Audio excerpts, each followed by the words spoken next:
ಪೊಲಿಟಿಕ್ಸಲ್ಲಿ ಹೆಣ್ಮಕ್ಳು ಬಂದರೆ ಅಪವಾದಗಳು ಜಾಸ್ತಿ. ಇಲ್ಲಿ ನಾವು ಗಂಡಸರ ಜೊತೆನೇ ಕೆಲಸ ಮಾಡಬೇಕು, ಗಂಡಸರ ಜೊತೆನೇ ಓಡಾಡಬೇಕು, ಅಕ್ಕಪಕ್ಕದಲ್ಲಿ ಗಂಡಸರೇ ಇರ್ತಾರೆ. ಅದಕ್ಕಾಗಿ ಸಹಜವಾಗಿ ಜನ ಆಡ್ಕೊತಾರೆ. ಮೋದಿಯವ್ರನ್ನ ಭೇಟಿಯಾದಾಗ ಯಾವುದಕ್ಕೂ ನನಗೆ ಬೇಜಾರಾಗಿದೆ ಅಂತಂದೆ.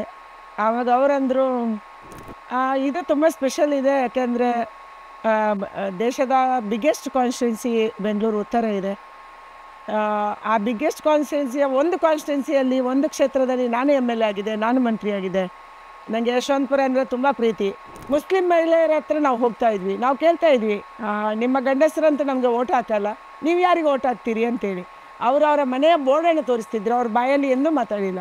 ಯಾವತ್ತಾದರೂ ನಿಮ್ಗೆ ಅನಿಸಿದ್ಯಾ ಹೆಣ್ಣಾಗಿರೋದಕ್ಕೆ ಇಷ್ಟು ಟಫ್ ಇದೆ ನನಗೆ, ಬಹುಶಃ ನನ್ನ ಗಂಡಾಗಿದ್ರೆ ಇನ್ನೂ ಎತ್ತರಕ್ಕೇರ್ತಿದ್ನಾ ಅಂತ ಅನಿಸುತ್ತಾ? ಅವರು ಮತ್ತು ನಾವು ಒಟ್ಟು ಸೇರಿದರೆ ಕೇಂದ್ರದಿಂದ ಕೂಡ ಯಾವುದೇ ಅದನ್ನು ತರ್ಬೋದು, ಯೋಜನೆಗಳು ತರ್ಬೋದು, ಅಥವಾ ಬೇರೆ ಯಾವುದು ಇನ್ಫ್ರಾಸ್ಟ್ರಕ್ಚರ್ಗೆ ನಾವು ವಿಶೇಷ ಆದ್ಯತೆ ಕೊಡ್ಬೋದು. ಇದನ್ನು ಒಟ್ಟು ಸೇರಿ ಮಾಡೋಕ್ಕೆ ನಮಗೆ ಶಕ್ತಿ ಬರುತ್ತೆ.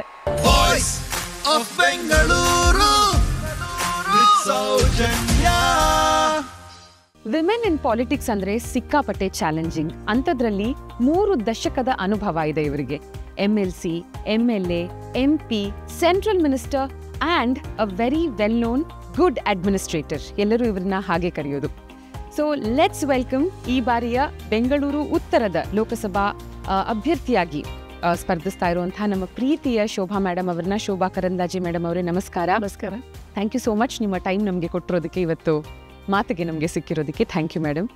ಸೊ ನಾನು ಪ್ರಾರಂಭದಲ್ಲೇ ಹೇಳಿದ ಹಾಗೆ 3 ದಶಕದ ಅನುಭವ ಇದೆ ನಿಮಗೆ, ಸಾಕಷ್ಟು ಪದವಿಗಳನ್ನು ಅಲಂಕರಿಸಿದ್ದೀರಾ. ಈ 3 ದಶಕದ ಅನುಭವವನ್ನು ಒಂದಷ್ಟು ಸಾಲುಗಳಲ್ಲಿ ನಮಗೆ ತಿಳಿಸ್ಕೊಡ್ಬೇಕು ಅನ್ನೋದಿದ್ರೆ ಹೌ ವುಡ್ ಯು ಡಿಫೈನ್ ಅದನ್ನು?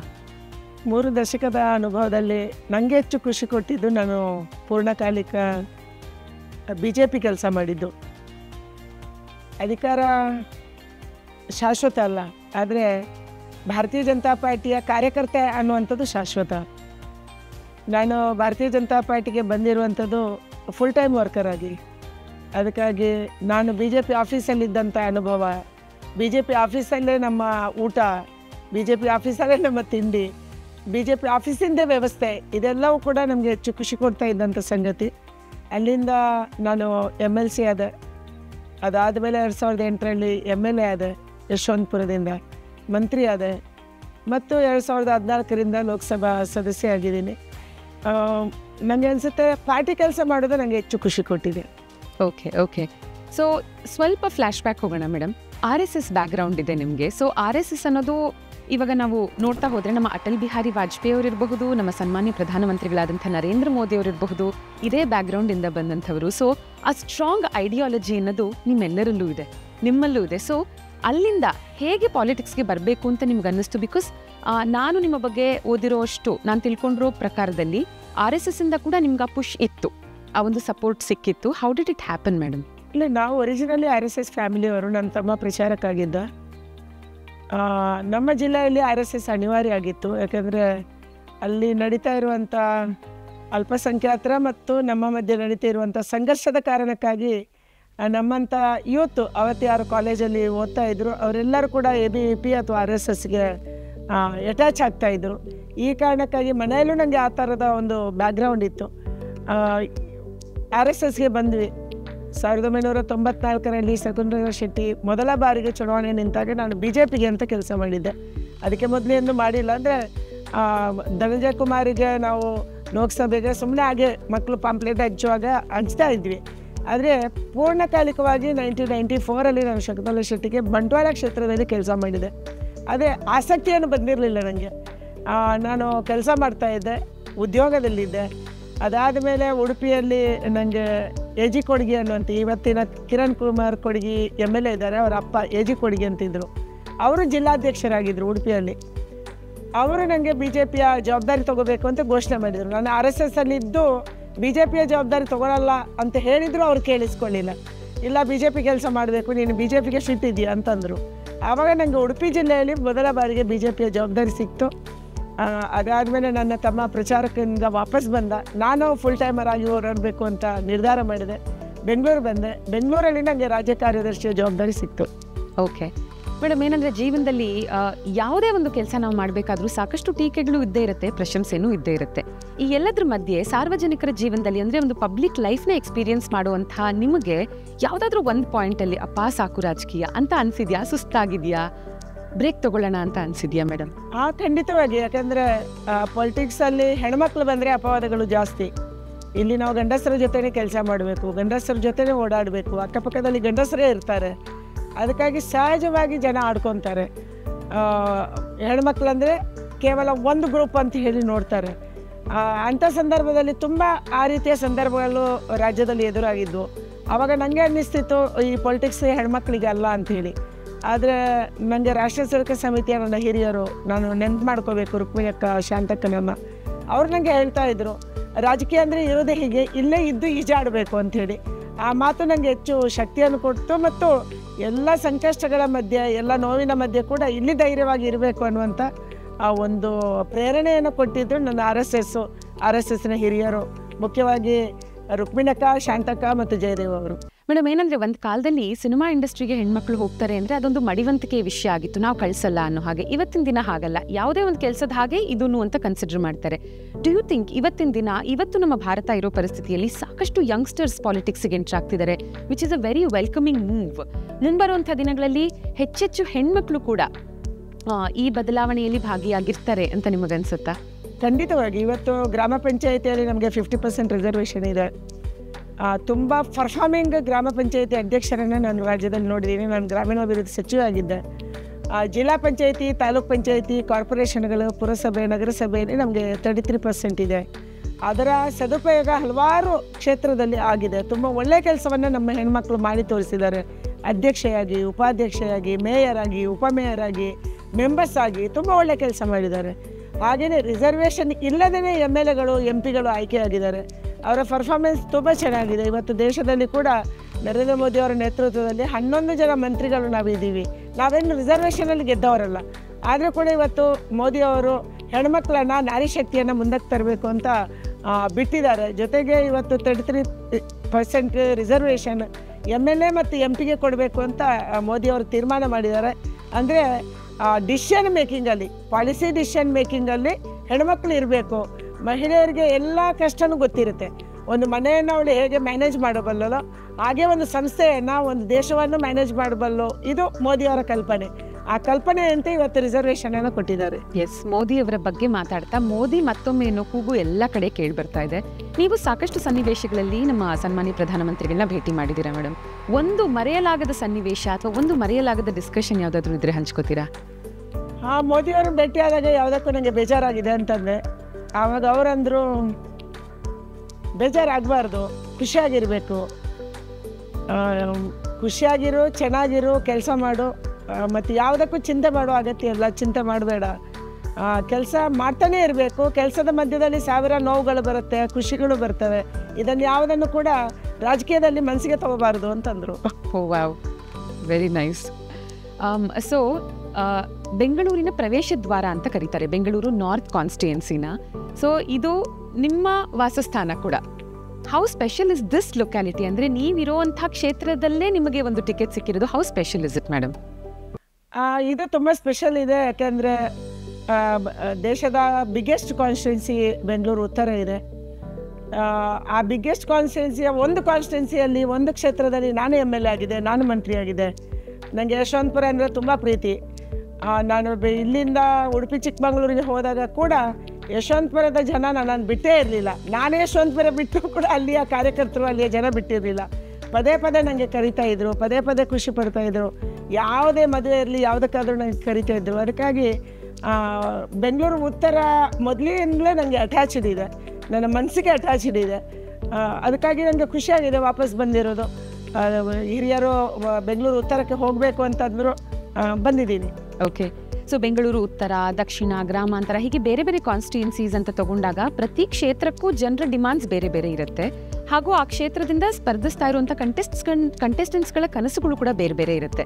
ಸೊ ನಿಮ್ಮ ಕನಸುಗಳೇನು, ಆಸೆಗಳೇನು ಈ ಕ್ಷೇತ್ರಕ್ಕೆ? ಒಂದು, ಬೆಂಗಳೂರು ಉತ್ತರ ಕೇವಲ ನಗರ ಪ್ರದೇಶ ಅಲ್ಲ, ಇದರಲ್ಲಿ ಗ್ರಾಮೀಣ ಪ್ರದೇಶನೂ ಇದೆ, ಜಿಲ್ಲಾ ಪಂಚಾಯತ್ ಇದೆ, ಗ್ರಾಮ ಪಂಚಾಯತಿಗಳು ಇದ್ದಾವೆ. ನಮ್ಮ ಬೆಂಗಳೂರಿನ ಔಟ್ಸ್ಕರ್ಟ್ಗೆ ಇದು ಹೆಚ್ಚು ಬರುತ್ತೆ. ಯಾಕಂದರೆ ಕೆ ಆರ್ ಪುರಮು, ಯಶವಂತಪುರ, ಬ್ಯಾಟರಾಯನಪುರ ಇದೆಲ್ಲ ಕೂಡ ಈಗ ಡೆವಲಪಿಂಗ್ ಆಗ್ತಾ ಇರುವಂಥ, ಅಭಿವೃದ್ಧಿ ಹೊಂದ್ತಾ ಇರುವಂಥ ಕ್ಷೇತ್ರಗಳು. ಇಲ್ಲಿ ಸಮಸ್ಯೆಗಳು ಜಾಸ್ತಿ ಇದ್ದಾವೆ. ಯಾಕೆಂದರೆ ನೀವು ಮಲ್ಲೇಶ್ವರಂ ತಗೊಂಡ್ರೆ ಇಲ್ಲಿ ಬಹಳ ನೀರಿನ ಸಮಸ್ಯೆ ಇದೆ, ಇನ್ಫ್ರಾಸ್ಟ್ರಕ್ಚರ್ ಸಮಸ್ಯೆ ಇದೆ. ಆದರೆ ಆ ಕ್ಷೇತ್ರಕ್ಕೆ ಹೋಲಿಸಿದರೆ ಇಲ್ಲಿ ಇದೆ ಅಂತ ಅನಿಸಲ್ಲ.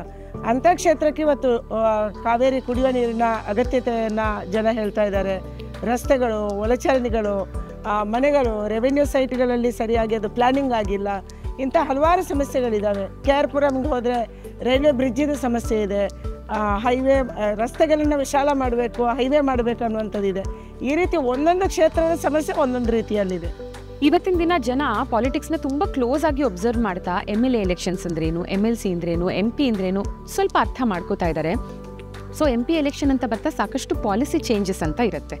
MLA ಎಲೆಕ್ಷನ್ ಅಂದ್ರೇ ಒಂಥರ ಇರುತ್ತೆ. ಸೊ ನೀವು MLC ಹುದ್ದೆಯನ್ನು ಅಲಂಕರಿಸಿದ್ದೀರಾ, MLA, MP ಹಾಗೂ ಸೆಂಟ್ರಲ್ ಮಿನಿಸ್ಟರ್ ಕೂಡ ಆಗಿದ್ದೀರಾ. ಯಾವುದು ಸಿಕ್ಕಾಬಡೆ ಚಾಲೆಂಜಿಂಗ್ ಅನ್ನಿಸ್ತು ಮೇಡಮ್ ಇಷ್ಟಲ್ಲೂ ನಿಮಗೆ? ನನಗೆ ಅನಿಸುತ್ತೆ MLAನೇ ಚಾಲೆಂಜಿಂಗು. ಯಾಕೆಂದರೆ ಕೇಂದ್ರದಲ್ಲಿ ಇರೋದು ಅಂತಂದರೆ ಪಾಲಿಸಿ ಡಿಸಿಷನ್ನಲ್ಲಿ ಜಾಸ್ತಿ ಜವಾಬ್ದಾರಿ ಇರುತ್ತೆ.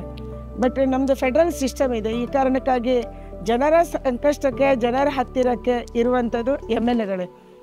ಕೇಂದ್ರದಲ್ಲಿ ನಾವು ದುಡ್ಡು ಕೊಡ್ತೀವಿ ರಾಜ್ಯಗಳಿಗೆ, ಆದರೆ ಆ ಹಣವನ್ನು ಪ್ರತಿಯೊಂದು ಇಲಾಖೆಯಲ್ಲಿ, ಪ್ರತಿಯೊಂದು ಕ್ಷೇತ್ರದಲ್ಲಿ, ಪ್ರತಿಯೊಂದು ವಿಭಾಗದಲ್ಲಿ ಅದನ್ನು ಜನರ ತನಕ ತಲುಪಿಸುವಂಥದ್ದು ರಾಜ್ಯ ಸರ್ಕಾರ. ರಾಜ್ಯ ಸರ್ಕಾರ ಅಂದರೆ ರಾಜ್ಯದ ಅಧಿಕಾರಿಗಳು ಮತ್ತು ರಾಜ್ಯದ ಸರ್ಕಾರ ಅಂದರೆ MLAಗಳು ಅಥವಾ ಮಂತ್ರಿಗಳು. ಇದಕ್ಕಾಗಿ ಜನರಿಗೆ ಹತ್ತಿರವಾಗಿರುವಂಥವ್ರು ಅಂದರೆ MLAಗಳು. ನಮ್ಮಲ್ಲಿ ಪಾಲಿಸಿ ಡಿಸಿಷನ್ ಆಗ್ಬೋದು, ದುಡ್ಡನ್ನು ಅಲ್ಲಿಂದ ಕೊಡ್ಬೋದು, ಅದನ್ನು ಫಾಲೋ ಅಪ್ ನಾವು ಮಾಡ್ಬೋದು. ಆದರೆ ನಿಜವಾದ ನಿರ್ಧಾರ ಆಗುವಂಥದ್ದು, ನಿಜವಾದ ವ್ಯಕ್ತಿಗೆ ಅದು ತಲುಪಿಸಬೇಕಾದ್ದು ಲೋಕಲ್ ಬಾಡೀಸು ಮತ್ತು MLAಗಳು. ಈ ಕಾರಣಕ್ಕಾಗಿ MLAಗಳು ಮತ್ತು ಲೋಕಲ್ ಬಾಡೀಸ್ ಹೆಚ್ಚು ಚಾಲೆಂಜಿಂಗ್. ಯಾಕೆಂದರೆ ದಿನನಿತ್ಯ ಒಂದು ಪ್ರಶ್ನೆ ಇರುತ್ತೆ, ದಿನನಿತ್ಯ ಒಂದು ಸಮಸ್ಯೆ ಇರುತ್ತೆ. ಅಲ್ಲಿ ಚರಂಡಿ ಸರಿ ಇಲ್ಲ, ಇಲ್ಲಿ ಮನೆ ಸರಿ ಇಲ್ಲ, ವಿದ್ಯುತ್ ಬಂದಿಲ್ಲ, ನೀರು ಬಂದಿಲ್ಲ. ಇಂಥ ಹಲವಾರು ಚಾಲೆಂಜ್ಗಳು ಲೋಕಲ್ ಬಾಡೀಸು ಮತ್ತು MLAಗಿರುತ್ತೆ ಅಂತ ನನಗೆ ಅನಿಸಿದೆ.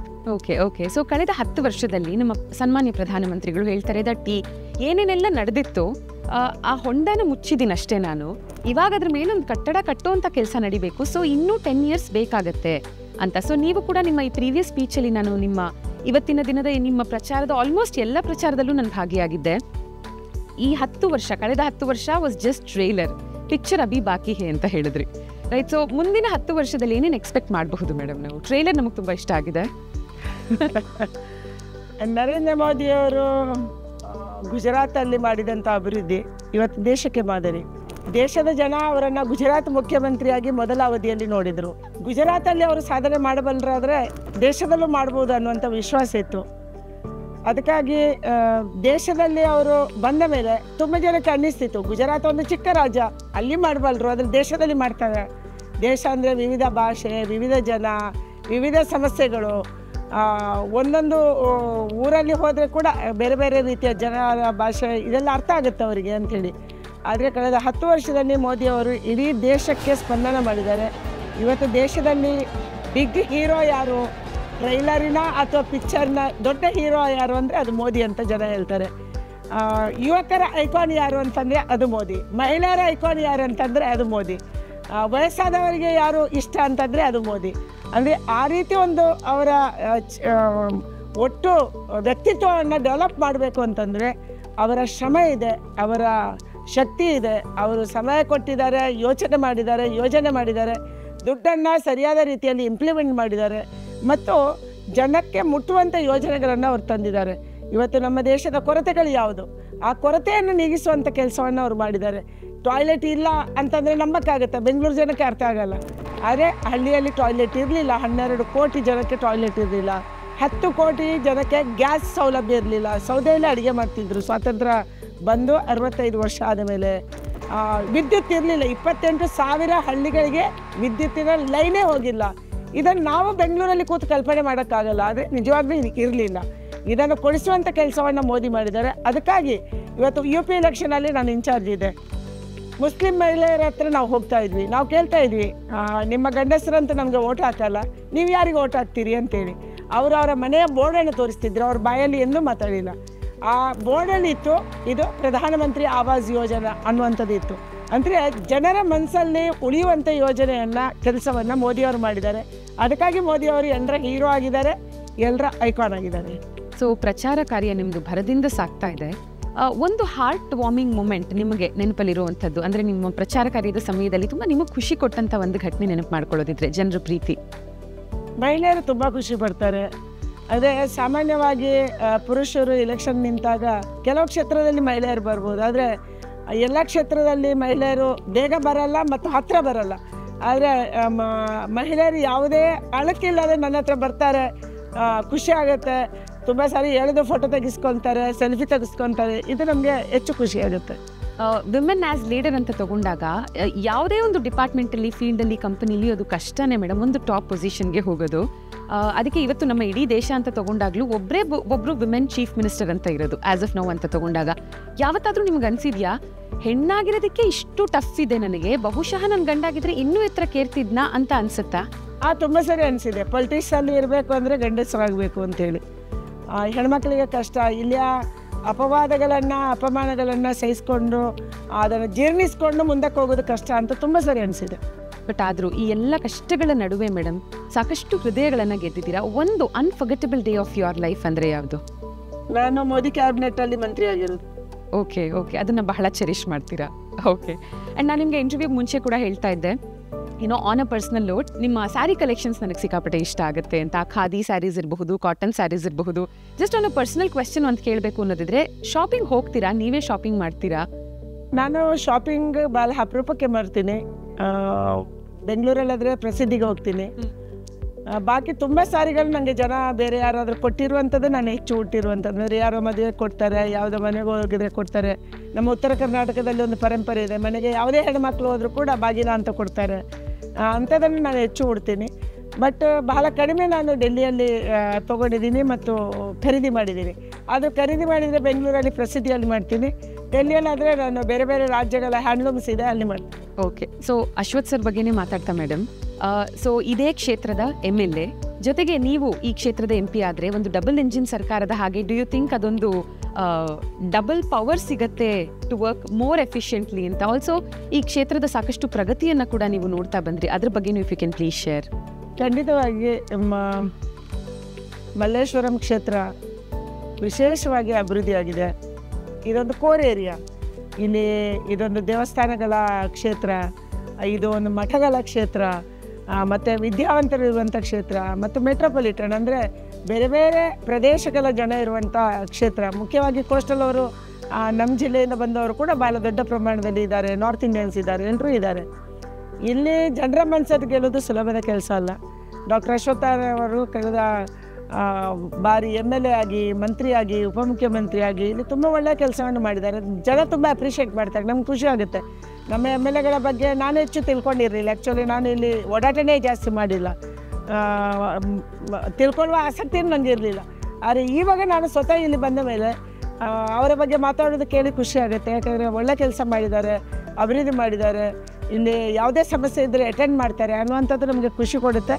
ಅವರು ಮತ್ತು ನಾವು ಒಟ್ಟು ಸೇರಿದರೆ ಕೇಂದ್ರದಿಂದ ಕೂಡ ಯಾವುದೇ ಅದನ್ನು ತರ್ಬೋದು, ಯೋಜನೆಗಳು ತರ್ಬೋದು, ಅಥವಾ ಬೇರೆ ಯಾವುದೋ ಇನ್ಫ್ರಾಸ್ಟ್ರಕ್ಚರ್ಗೆ ನಾವು ವಿಶೇಷ ಆದ್ಯತೆ ಕೊಡ್ಬೋದು. ಇದನ್ನು ಒಟ್ಟು ಸೇರಿ ಮಾಡೋಕ್ಕೆ ನಮಗೆ ಶಕ್ತಿ ಬರುತ್ತೆ. ಇಲ್ಲಾಂದರೆ ಪರಸ್ಪರ ಹೊಡೆದಾಟ ಆಗುತ್ತೆ.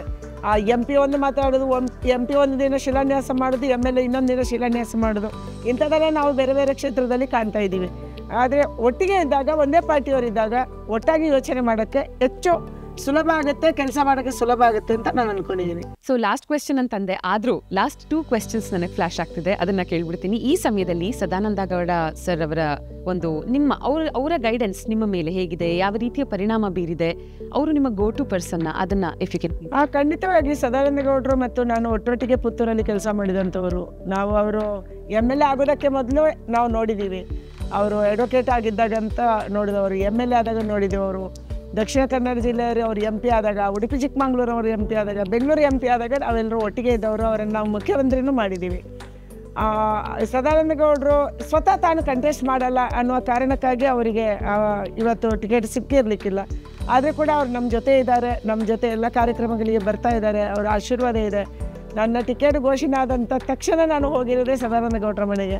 ಅದಕ್ಕೆ ಅವರು ಭಾಳ ಸಹರ್ಷದಿಂದ ನನ್ನ ಸ್ವಾಗತ ಮಾಡಿ ನನಗೆ ಸ್ವೀಟ್ ಕೊಟ್ಟು ನನಗೆ ಆಶೀರ್ವಾದ ಮಾಡಿದ್ದಾರೆ. ಅವರ ಆಶೀರ್ವಾದ ಇರಬೇಕು. ಯಾಕಂದರೆ ಅವರು ತುಂಬ ಹಿರಿಯರು, ಪಾರ್ಟಿಯಲ್ಲಿ ಹಲವಾರು ಜವಾಬ್ದಾರಿಯನ್ನು ರಾಜ್ಯದ ಅಧ್ಯಕ್ಷರಾಗಿ, ಮುಖ್ಯಮಂತ್ರಿಯಾಗಿ, ಕೇಂದ್ರದ ರೈಲ್ವೆ ಸಚಿವರಾಗಿ ಬೇರೆ ಬೇರೆ ಪದವಿಯನ್ನು ಅವರು ಅಲಂಕರಿಸಿದ್ದಾರೆ. ಜನ ಅವರನ್ನು ಪ್ರೀತಿ ಮಾಡ್ತಾರೆ. ಅದಕ್ಕಾಗಿ ನಾವೆಲ್ಲರೂ ಕೂಡ ಅವ್ರ ಜೊತೆ ಇದ್ದೀವಿ, ಅವರು ನಮ್ಮ ಜೊತೆ ಇದ್ದಾರೆ. ಸೊ ವಿಷನ್ಸ್ ಬಗ್ಗೆ ಮಾತಾಡ್ತಿದ್ರಿ, ಸಾಕಷ್ಟಿರುತ್ತೆ ನಿಮ್ಮ ಕ್ಷೇತ್ರಕ್ಕೆ ನಿಮ್ಮ ವಿಷನ್. ಆದರೆ ಅದರಲ್ಲಿ ಟಾಪ್ 3ನ ಹೈಲೈಟ್ ಮಾಡಬೇಕು ಅಂದರೆ ಮೇಡಮ್, ಇವತ್ತು ದೇಶದ ಪ್ರಧಾನಮಂತ್ರಿ ಘೋಷಣೆ ಮಾಡಿದ್ದಾರೆ, ಇನ್ನು ಮುಂದೆ ಜಾತಿ ಬಗ್ಗೆ ಮಾತಾಡಬಾರ್ದು, ಧರ್ಮದ ಬಗ್ಗೆ ಮಾತಾಡಬಾರ್ದು ಅಂತೇಳಿ. ಅವರು ಭಾಷಣ ಮಾಡುವಂಥ ಸಂದರ್ಭದಲ್ಲಿ 4 ಜಾತಿಗಳ ಬಗ್ಗೆ ಹೇಳಿದರು. ಒಂದು ಮಹಿಳೆಯರು, 2ನೇದು ಯುವಕರು, 3ನೇದು ರೈತರು, 4ನೇದು ಬಡವರು.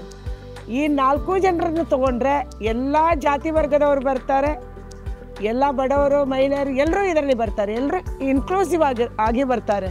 ಅದಕ್ಕಾಗಿ ಇನ್ನು ಮುಂದೆ ನನ್ನ ಎಲ್ಲ ಯೋಜನೆಗಳು ಈ 4ನ್ನು ಫೋಕಸ್ ಮಾಡಿ ಇರುತ್ತೆ ಅನ್ನುವಂಥದ್ದನ್ನು ಪ್ರಧಾನಿ ಹೇಳಿದ್ದಾರೆ. ನನಗೆ ಅನಿಸುತ್ತೆ ನಾವೆಲ್ಲರೂ ಕೂಡ ಆ ವಿಷನನ್ನು ಕಣ್ಮುಂದೆ ಇಟ್ಕೊಂಡು ಹೋಗಬೇಕು.